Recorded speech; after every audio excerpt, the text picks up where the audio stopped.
शिवसेना आमदारांना supreme court अपात्र ठरवणार, उद्धव ठाकरे आज जाणार. विधानसभा अध्यक्ष राहुल नार्वेकर यांनी काही दिवसांपूर्वी शिवसेना आमदारांच्या अपात्रतेसंदर्भात निकाल दिला. नार्वेकरांनी शिंदे आणि ठाकरे गटाच्या आमदारांना पात्र ठरवले. तसेच शिवसेना ही एकनाथ शिंदेंचीच असल्याचा निर्णय दिला. नार्वेकरांच्या या निकालाविरोधात ठाकरे गट आक्रमक झाला होता. आम्ही न्यायालयात जाणार, असे ठाकरे गटाचे नेते सांगत होते. मात्र निकालानंतर 4 दिवसांनंतरही ठाकरे गट न्यायालयात गेला नव्हता. मात्र अखेर आज सोमवारी ठाकरे गटाकडून सुप्रीम कोर्टात निकालाविरोधात याचिका दाखल करण्यात येणार आहे. राहुल नार्वेकर यांनी निकाल दिल्यानंतर उद्धव ठाकरे यांनी पत्रकार परिषद घेत या निर्णयाविरोधात न्यायालयात जाणार असल्याचे सांगितले होते.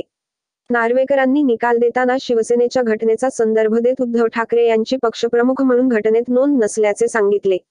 त्यासाठी त्यांनी निवडणूक आयोगाकडे असलेल्या शिवसेनेच्या घटनेचा संदर्भ दिला.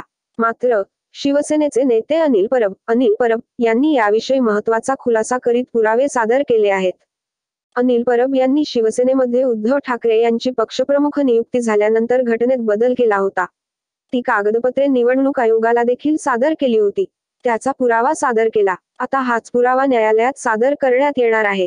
ठाकरे गट याचिकेद्वारे राहुल नार्वेकर यांनी सुप्रीम कोर्टाचा अवमान केला, असा ठपका ठेवणार आहे. संजय राऊत यांनी विधानसभा अध्यक्ष राहुल नार्वेकर यांच्यावर गंभीर आरोप केला आहे. विधानसभा अध्यक्ष विकले गेले आहेत. त्यांच्याकडून न्यायाची काय अपेक्षा करणार, असे राऊत म्हणाले आहेत. तसेच या सगळ्या मागचा सूत्रधार भाजप असल्याची टीका देखील राऊत यांनी वेळोवेळी केली आहे. जनतेच्या न्यायालयात जावे लागणार. न्यायालयात ठाकरे गट गेला असला तरी अंतिम निर्णय कधी येणार, न्यायालय यावर कधी सुनावणी घेणार, याची उत्तरे अजून मिळाली नाहीत. मात्र लोकसभा निवडणूक अवघ्या 2-3 महिन्यांवर आली आहे.